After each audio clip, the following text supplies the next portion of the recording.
So we could have been recording a lot of what we were just talking about. Yeah, we could have. But this is Michael Thomas. Well, actually, this is Master of Zilch. I'm your host, Trev Montavon. Welcome back. Try not to smack the table like that too many times. But this is Michael Thomas. He is joining us. I met him at a men's group probably 6-8 months ago, and then I saw him again at a Kirtan event, which is on my Instagram. If you check that out, it's an amazing event. I'm gonna have Thomas Waterman, who puts that on. I'm gonna have him on later, talking about Kirtan and But anyway, that's a tangent.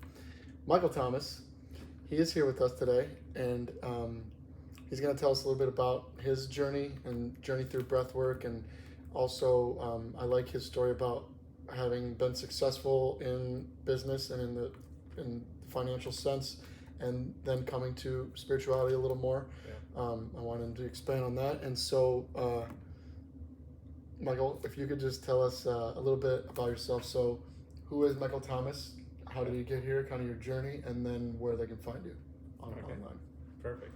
Well, thank you for having me. First off, I appreciate the opportunity to come here and share my story with you, and hopefully it inspires somebody, or maybe inspires yourself even, just living through my experience, right? Because we all have our own experiences that we've been through in our life, and I think that,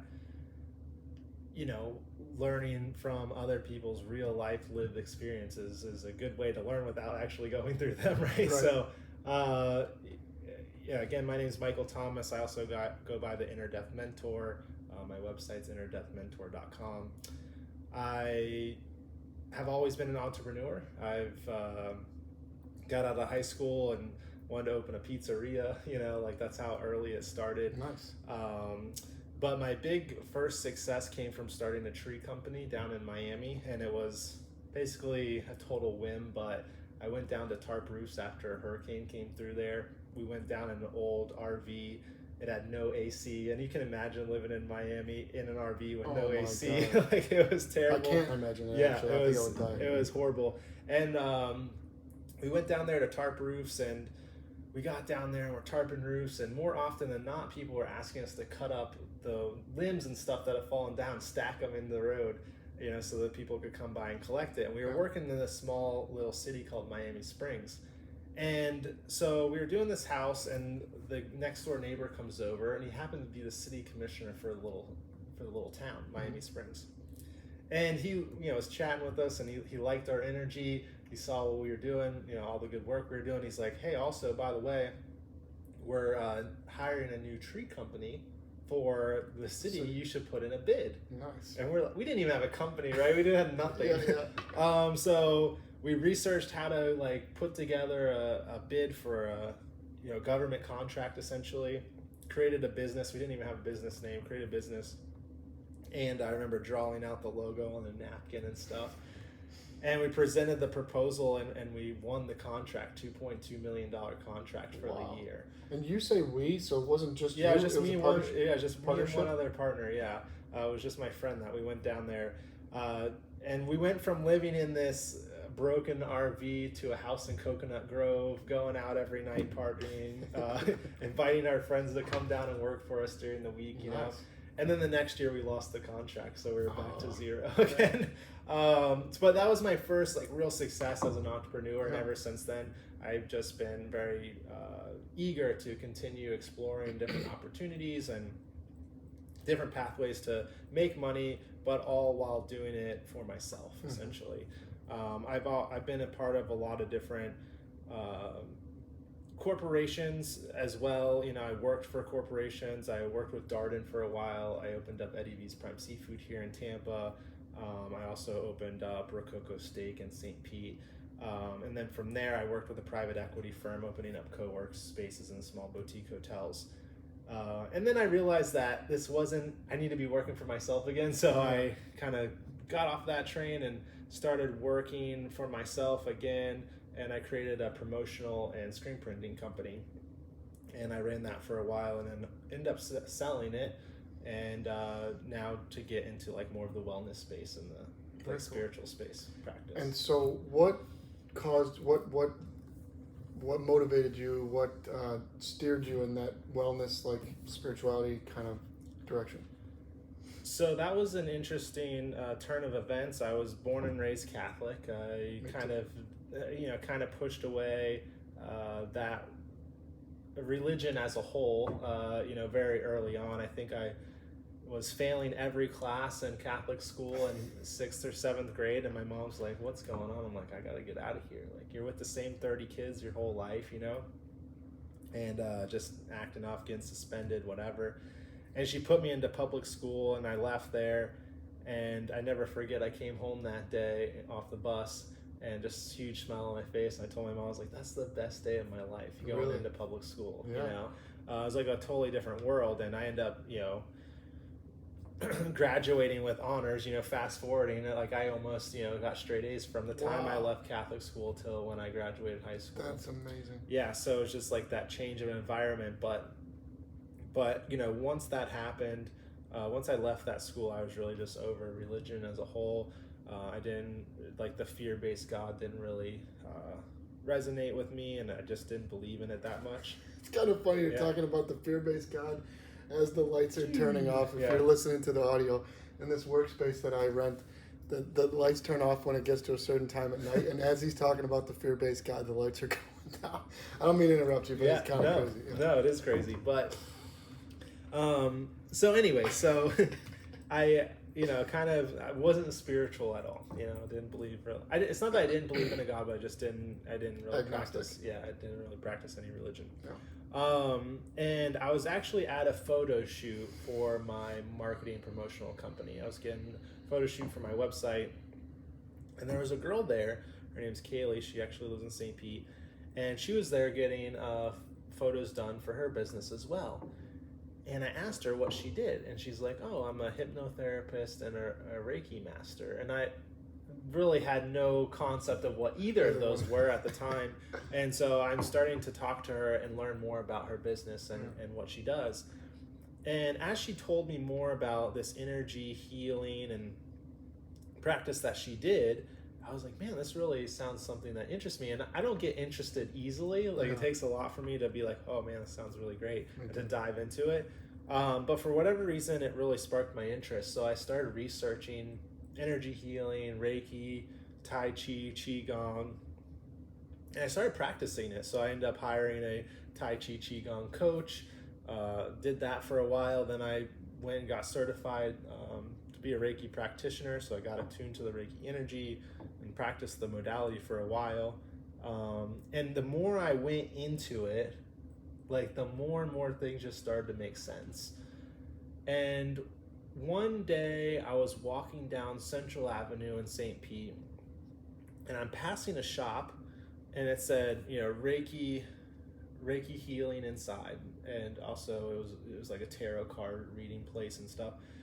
And for whatever reason, I felt called to go in there. So I went in, and there was this lady, Ellie, in there that was doing the Reiki energy and the tarot card readings and things. And I just, I started asking her a bunch of questions about, energy healing and just having just a normal conversation. She was really awesome. She actually told me when I was going to have my first kid, that day. She's like, "Oh, your wife, she's going to be pregnant soon, right?" And she was right. Yeah, she was right. Wow.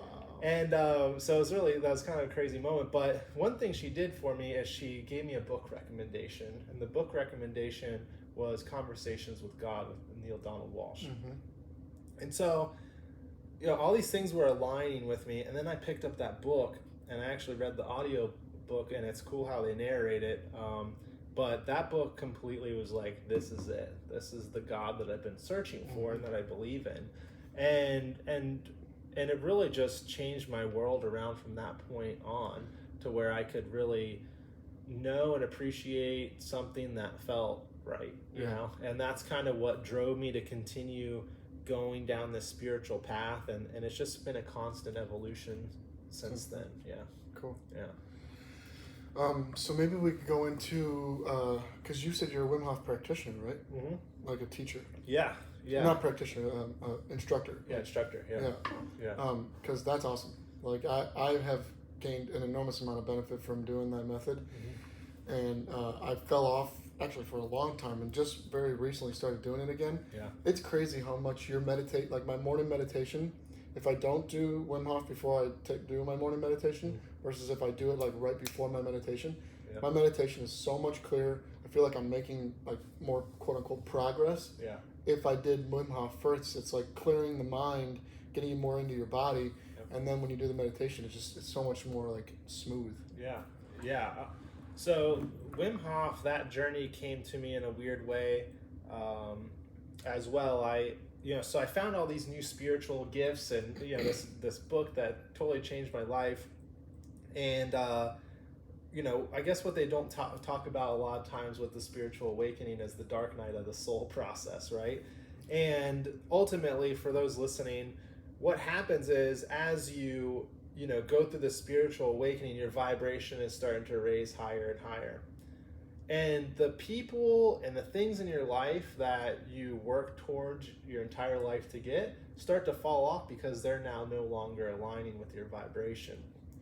And so it's kind of what forced me into selling my business, getting a divorce from my wife after 12 years of being together, even though we had 2 kids and everything. And I was a person that told myself I would never get divorced, but things were pushed in my way to get that out of me because it was no longer serving me. Sure. But what happened was, as a guy, we like to hold on to our emotions and pretend everything's okay. Mm-hmm. And I also had this spiritual practice that I, meditating, energy healing, these types of things. I was like, I have this, I can get through this. But I still held a lot inside, and ultimately the energy healing and the meditation and the things that I had practiced and learned up until now, even all the great messages I've learned through the Conversations with God series, I couldn't scratch the itch of this depression and this dark space that I was in. And so what was interesting about it is I researched how to release stored trauma, on Google, and a lot of things came up. Hypnotherapy came up, traditional talk therapy came up, but one thing that came up was breath work. And I had heard about breath work just from being in the spiritual space, but I never did it. And so I signed up for 3 classes. Signed up for a Kundalini breath work. I signed up for a Soma breath work with Patrick, actually. Mm-hmm. And then I signed up for a Wim Hof Fundamentals workshop, mainly for the breathwork piece. I wasn't even thinking about the ice piece, at the time. And, I went through all 3 of them, and the Kundalini was great, had a powerful release and experience. I was crying. It was very intense and emotional, and I was like, wow, this could be the ticket, right? But what I didn't like about the Kundalini is I felt like I was still in my head a lot, and it was the first time I ever done it, so I was a lot of paying attention to how I was breathing, what pattern of breath I was doing, where I was breathing into what space and that sort of thing. And then I went to the Soma breath work, and same thing, super powerful, but at that I was still in my head because I was trying to pay attention to the music and the rhythm, and I was trying to follow along, and there's pick up the pace, slow down the pace, these sorts of things. So I was not, again, I was still having a great release from doing the breath work, and I was getting the tingly, I was getting clenched, tightened up, and all the things that were happening, but I was still in my head a lot because I was listening to this music and trying to understand the flow. Again, had I continued practicing it, I think it could have been just as beneficial. But when I went to the Wim Hof fundamentals, they're just all right, we're going to breathe fully in and let it go. Yeah. And that was it, and I was like, that's it? Yeah, I was we're not, holding nostrils or, doing all this weird shit. Yep. And they're like, no, just breathe fully in and let it go. I'm like, okay, I can get with it, I can get down with this. So, of course, we'd go through the rounds of breathing and the simplicity of it. And because of the simplicity of it, I was able to totally tap out. I was just able to focus on my breath, and that was it. I wasn't worried about what was going on, what was happening. I was getting lost in the breath. Even I remember that first time at some point I wasn't even there. He's telling me to breathe and I'm not even breathing. I was just somewhere else. And it was just a really crazy experience, and I got a lot of insight during that breath work, and I was like, this is the one. And then we got into the ice. And when we got into the ice, it was the first time in a long time that I felt no depression, no sadness, no anything, because I was sitting there in the cold, and it put me in the present moment immediately, and it took any external problem or situation that I was encountering out of the equation. I was only worried about that moment in the ice, and I was like, wow, this is like clarity at its finest, right? So and that was unanticipated because I wasn't even planning on doing the ice bath. You know, I'm from Florida, I don't like cold, you know, it's the whole thing, but I did the ice bath, and when I left the workshop that day, I was like, man, this is it. This is what I'm going to incorporate in my life to help me through this process that I'm going through. And so I started practicing, you know, as much as I could, you know, because ice can get expensive, you know, buying it. But, you know, I was practicing the breath work and doing ice baths when I could. And it ended up leading me into my healing and my transformation. And from that transformation, I was like, I have to share this with, you know, other people. So I ended up going to Spain, training in the Pyrenees Mountains. And for the Wim Hof? Yeah, for the Wim Hof. That's amazing. Yeah, and that was an amazing experience. You know, there's so much more just than that alone that I could talk about. Yeah. The connection I built with these people from 50 other countries that were represented there. Wow. And 25. There was 50 people total. There's 25 different countries represented, and the connection I made with these people over the course of the week that I was there was unlike any connection I've ever experienced in my entire life. But you guys are all present.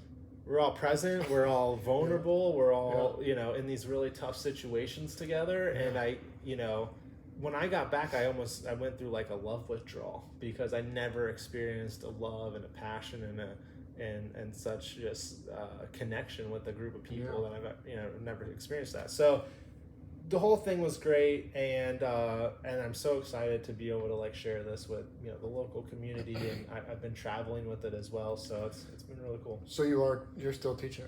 Yeah. Okay. Good. Yeah, I do workshops every Monday and Friday, and then I do full fundamental workshops twice a month. Nice. Yeah.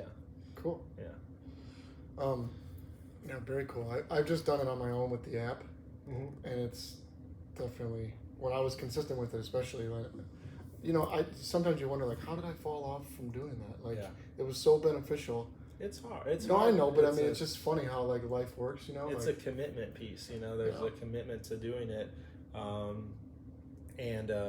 It's definitely challenging I mean, I still don't like getting an ice bath, you know, but I do it because I know how it makes me feel afterwards. One of my favorite podcasts is called Skeptico. Alex Tsakiris is the host.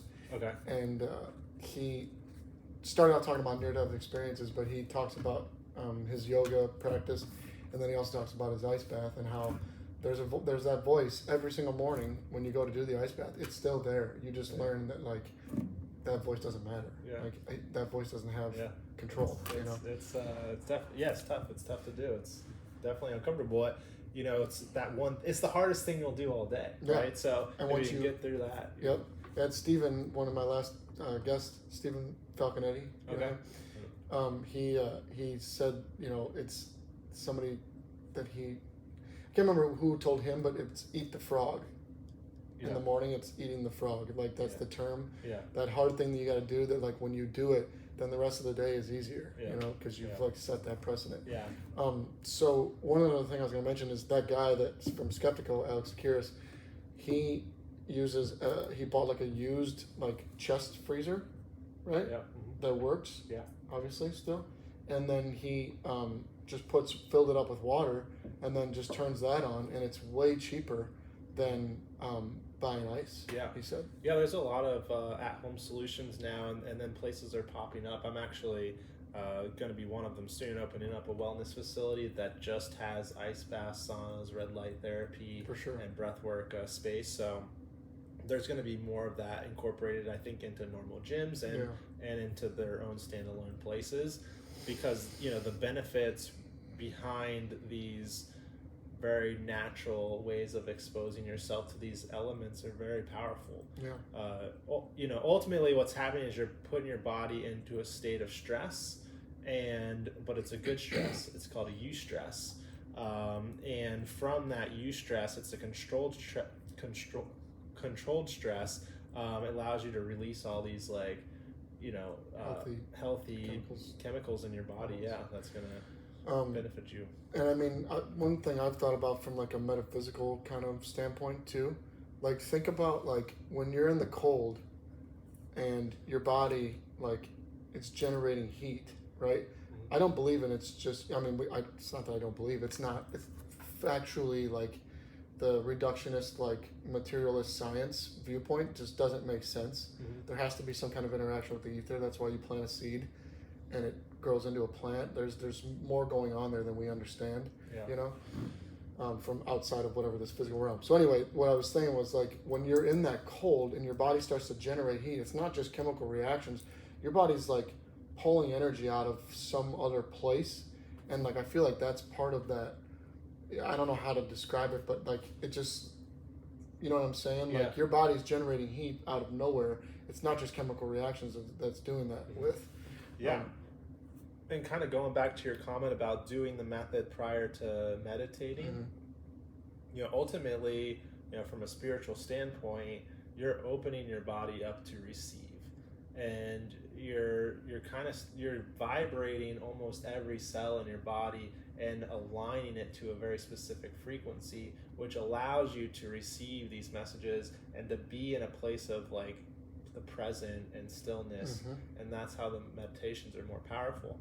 And it's funny because I don't, you know, talk about that a lot when I'm doing my fundamentals workshop, because everybody's experience is a little different, and I usually don't go down a spiritual path, but 9 times out of 10 there's at least 1 or 2 people that come up to me and tell me they had a spiritual experience through the breath work or through the ice. So it is like this gateway to spirituality that, you know, it's like a Trojan horse, you know, you get people interested in this, and then it's like all of a sudden they're spiritual. You know? A positive spiritual Trojan horse. Yeah, exactly. Yeah. Like, I'm bringing you love, man. Yeah. No, it's not true. 100%. Well, death in a good way, like, you know, the old self. Dying out. So you're from the Tampa St. Pete area? I'm actually from New Smyrna Beach, which is on the east coast of Florida. It's the shark bite capital of the world, actually. So I got this little shark on my arm. They're going to show me a shark bite scar. No. I've been with people that have been bit, but I've been fortunate enough not to get bit. So, I moved over to this side in 2010. Okay. So about 13 years I've been over here. Freaking, I don't know if I'll ever move anywhere else. Yeah. Don't anybody, no, I'm just joking. I was going to say don't anybody else move down here, because tons of people are moving here. You should move here if you're thinking about it. It's a great place to live. Yeah. Tampa St. Pete. Yeah. Yeah. So you're doing the Wim Hof method right now, teaching it. Anything else you're working on? So working on just facilitating those events, and then also getting this wellness space opened up. So we just signed a lease, and we'll be kind of putting together this nice space, indoor-outdoor space. It's going to be an event center, but it's also going to be a hot and cold therapy space. Wow, cool. Yeah, so we'll have saunas, cold plunges, red light therapy, place for breath work. So it's going to be an event center too, like kind of like Roots, where you can hold classes and different stuff. Yeah. Is it going to have a room that big? So it's the event side is primarily going to be outside. Okay. It has a bigger outdoor space than indoor space. Will you have like an awning or something so that you can have stuff going on even when it's raining? Yeah, it's we're still kind of thinking about it. Probably won't be fully covered. Sure. But there will be portions of it covered. Cool. Very cool. Yeah. Yeah, we could. I mean, I don't think you can have too many of them, and I think the more that we have those places to accommodate, like, more people will start to. This is another thing that I've kind of noticed is, like, I'll talk to people just like randomly out in the outside of the conscious spiritual community, you know. Yeah. And I'll like just mention some of the stuff that I do and I'm interested in, and they'll be like, "There's a place that does that?" Yeah. And like, there's so many people that don't even know about this stuff, and that would come if they had known. You know what I mean? It's funny, like the times I talk about it's either the breath work scares them and they're okay with the ice, or the ice bath scares them and they're okay with the breath work. It's very rare that someone's like, okay, I'm down for both of those things. You know? For sure. It's just like, if you could just show them, like, if you could, like, you know, like Jedi, like tap them on the third eye and be like, this is what it feels like when you start doing this consistently. They'd be like, okay, let's do that. Yeah, anybody that has come, you know, so I do a smaller workshop every Monday and Friday that I have memberships for, And everybody that's come to that workshop, first, second time, but by the third time they're like, I can't miss this, For sure. and sometimes like this one girl that started not too long ago, she got in, she couldn't even stay in the ice for longer than 30 seconds. She got right back out, which, you listen to your body. That was actually one of the biggest things they taught us at the training, at the instructor training, is listen to your body, because they put us through a lot of intense scenarios, and it was all about listening to your body. It wasn't a pass or fail thing, like, hey, if you don't do this, you're going to fail your instructor. And we're going to shame you. Yeah, exactly. It was just, here's what we're doing today. Do it until you can't do it, and you let your ego get in the way, and there's people that went into hypothermia and all sorts of stuff. But it's either here nor there. She listened to herself, got out, and honestly, I didn't think she was going to come back. Usually people that get out like that don't come back. She came back. She came back, and the second time she came back, we kind of had a discussion. We talked about what was really hurting her the first time, and she was like, it's just my feet and hands. I couldn't take the pain. I was like, all right, well, this time, keep your feet and hands out of the tub. So she did it. She stayed in the full 2 minutes. And then the next time she came, she kept her feet and hands in, and she stayed for full 3 minutes. Wow. And then now she loves it. And she so can't get enough. You do the breath work right like the breathing right before you get in the ice bath, right? Yes. Yeah, because I have done just cold showers until one of those Divine Warehouse parties, like pretty recently, Yeah. And so they had the cold plunge there, and girl Natalia was running the Wim Hof breathing. Yep. Before we jumped into the bath. Yeah. And so I'd only done cold showers in Illinois, which are cold, but they're not quite as cold as an ice bath. Right. But I never did the breathing before it, and I never really had to, I guess, because my tolerance for cold isn't too bad. But I did the breath work. We did the breath work together.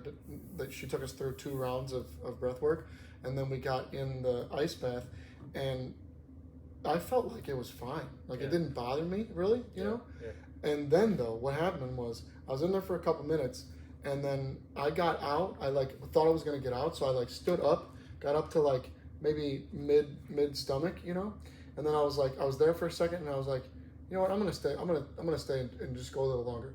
Got back in, and it was like, oh my God, this is friggin' horrible. So that breath to prepare you for it, it freaking matters. It's just like a stretch before any exercise. Right? You don't go to the gym and not stretch your pecs out before you go heavy on bench press. Like you have to do that. You're going to tear muscle. Right. And while you can get into the cold without stretching or doing breath work in this example, it's a lot harder. Yeah. It really is. It's you're kind of tapping in, you're opening your body up through the breath work, which makes the ice bath a little bit more tolerable. Do you think it's partly you're pumping the blood more, and so your body's warmed up some, and it's prepared? It's got almost like a protective layer going on, rather than the cold just really getting in there. And you're opening up your vascular system through the breath work, so you're vasodilating the veins, so the blood is flowing a lot more freely. You flush toxins out of your body, so you did a lot with your circulatory system. Sure. So when you get into the ice, the opposite happens. You go into vasoconstriction, so your veins tighten back up, and all that blood goes to the center of your body to protect your organs, because your body's like, oh, I can live without my hands and feet. I can't live without my organs. So vasoconstriction happens through your extremities. But because you've opened them up and you had that blood flowing already, it's not as painful as a process. Okay. Cool. Yeah. Whereas if you just go in and the blood's not really flowing through these areas anyways, it creates more pain. Because you have so much nerve endings in your hands and feet. If you don't warm those things up before getting in the ice, it's going to be very tough, painful. 100%. Yeah. So, what else would you like to talk about? I can ask you more questions if you want, but is there anything that you wanted to touch on specifically? I think we kind of started talking about this before the event, or before we got on here with the video, and it kind of was brought up, but we never really tied it together. So I think maybe tying it together now would be cool. And that's about like the money situation, the financial situation that I've been through and that I'm still currently going through, and how I've had all these different businesses, some successful, not others not so successful. Sure. But then I've also worked in this very corporate structured world, working for venture capitalists and stuff, where I was making really good money.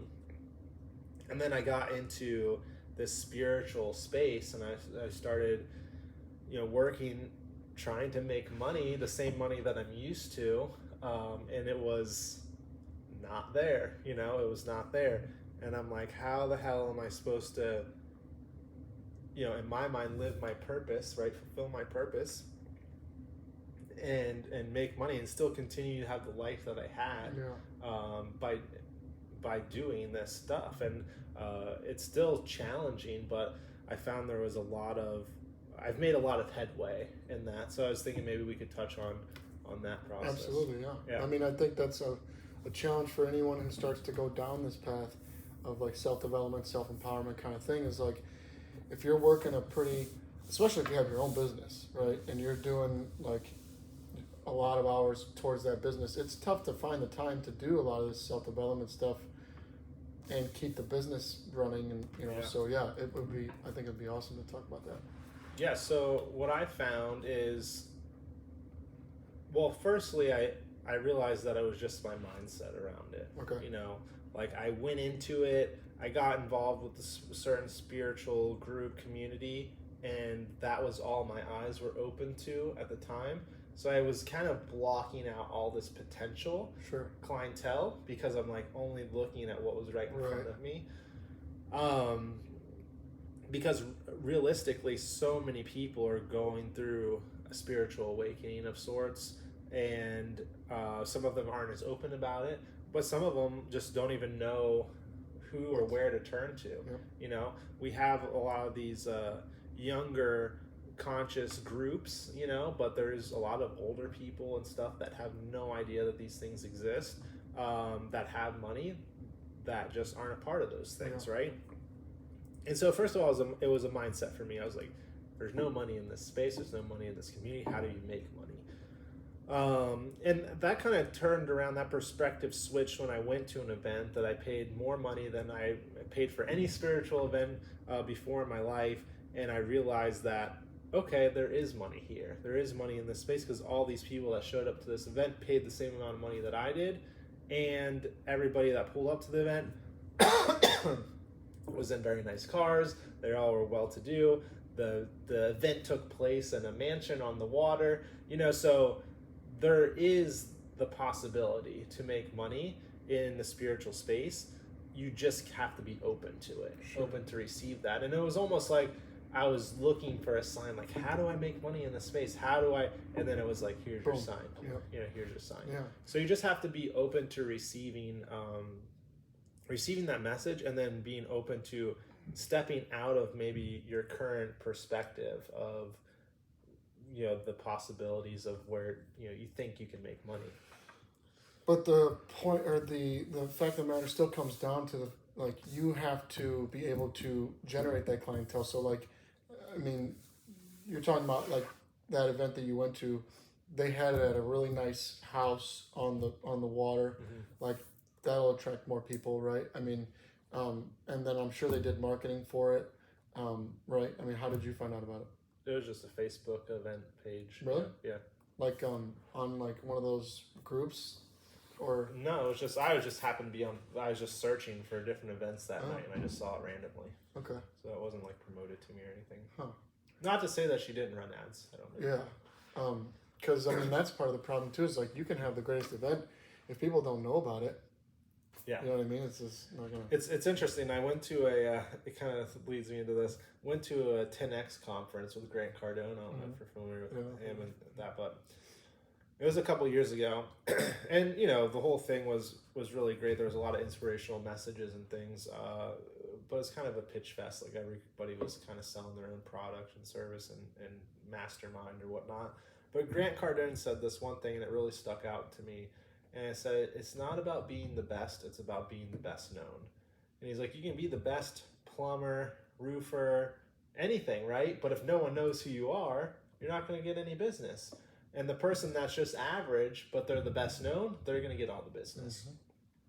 And so I think that's important when looking at any sort of business, even, and especially in the spiritual space. Like, if you're not known for the one thing that you're trying to be known for, that's your problem. It's not the people that you're surrounding yourself by. It's about just getting out to more people that this is what you do, and this is how you serve people. For sure.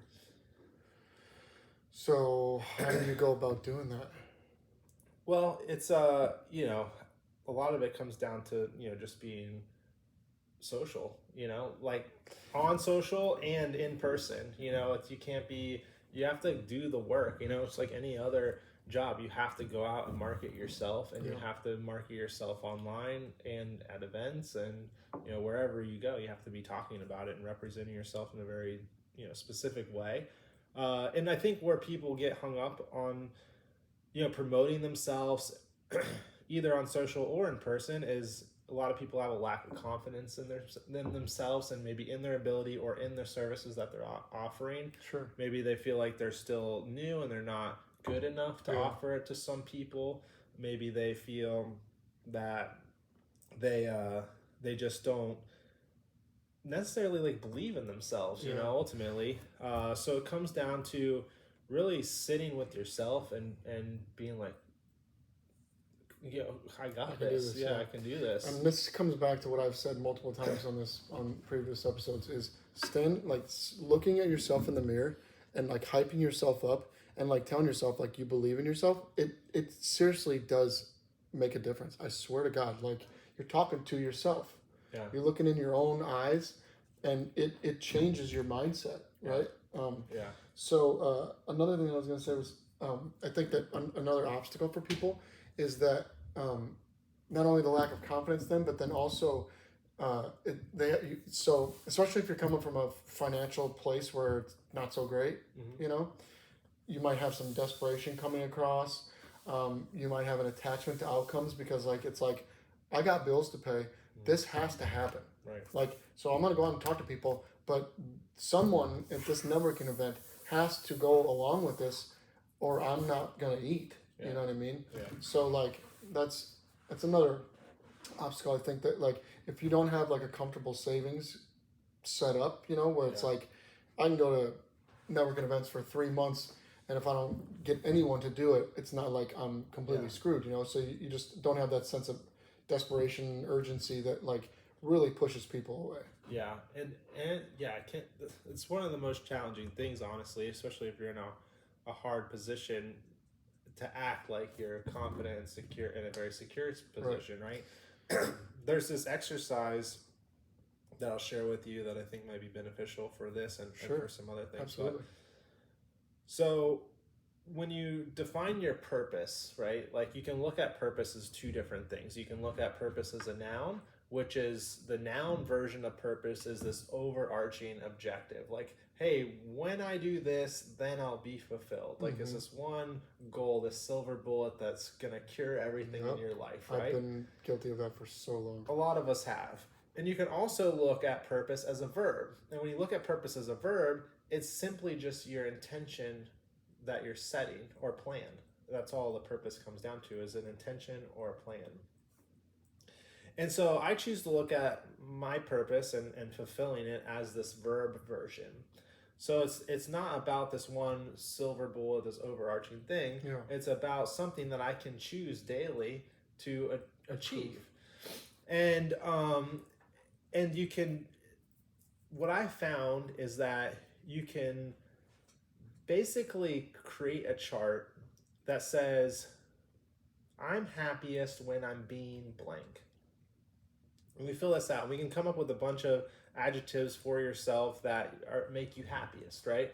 I'm happiest when I'm being confident. I'm happiest when I'm being forgiving. I'm happiest when I'm being loving. I'm happiest when I'm being whatever. We can make a list of 25. And you got to sit with yourself and really determine like what does make you happy. How when you're being a specific thing, what makes you happy, right? And by stepping into your state of being, you can live your purpose in every moment. And how you do that is you simply create a spreadsheet, Monday through Sunday, morning, afternoon, evening, and then you take this list of 25 or more, you can come up with as Right. many as you want, and you just arbitrarily put them into spaces. So Monday morning, you know that you're showing up as creative because you're happiest being creative. So no matter what life throws at you, you're being creative. That's your intention. And that's your intention. And from that place of being creative, you'll find yourself doing more creative things. Yeah. No matter what life throws at you. And you can be strategic about it. Like, let's say you know you're going to a networking event where you have to sell something. So on Wednesday afternoon. So Wednesday afternoon, you put in confident.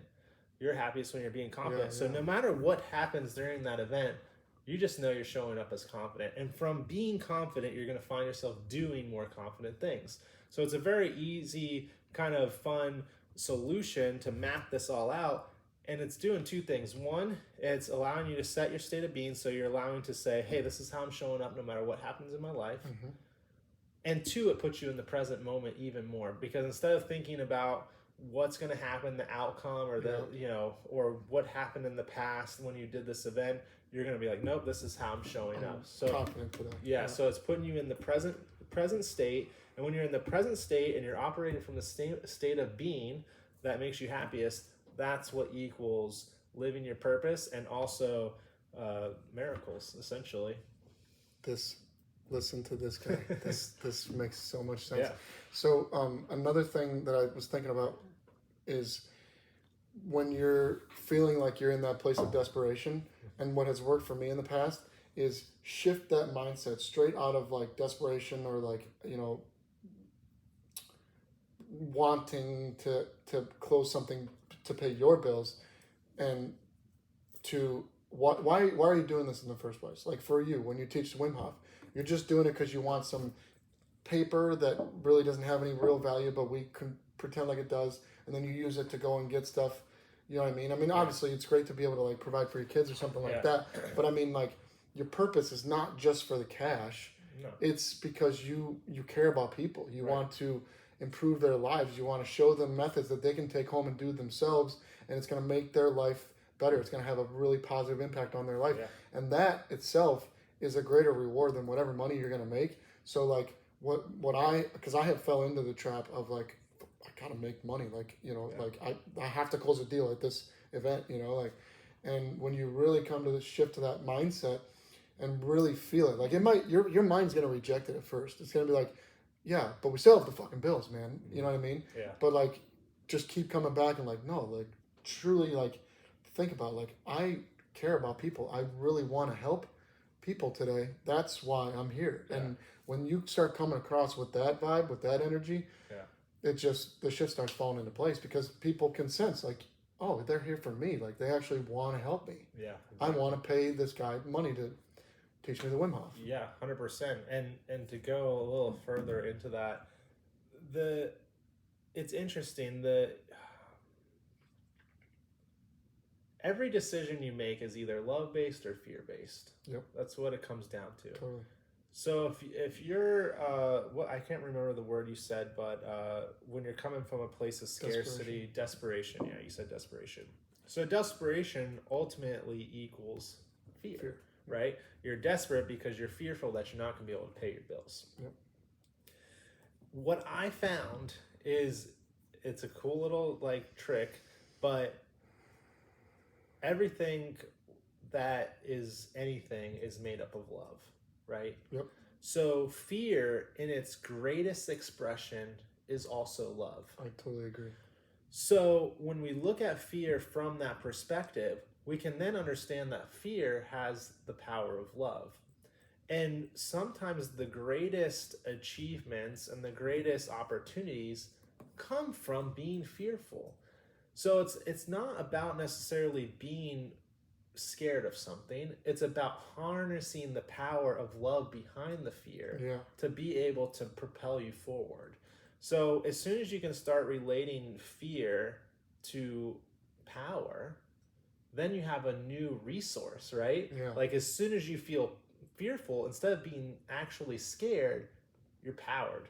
You're empowered, and you feel strong, and you can move through it in a different way. And you're using it to motivate you to like generate more love. Exactly. Love for yourself, love for the person you're trying to provide a service to. Right. Yeah. So you can use it. Yeah. And not let it hinder you. Totally. It's just a different thought. Yeah. On fear as a whole. I'm glad we got into some good shit here. Yeah, we did. It's 45 minutes. What do you think? Yeah, I'm good. Yeah, I need a little bit more water in my mouth, so. Okay, for sure. I love this discussion. This has been super. Like, I love talking about all kinds of different stuff. And the last episode, I haven't published it yet, but it's Shakti is her name, and I loved our discussion.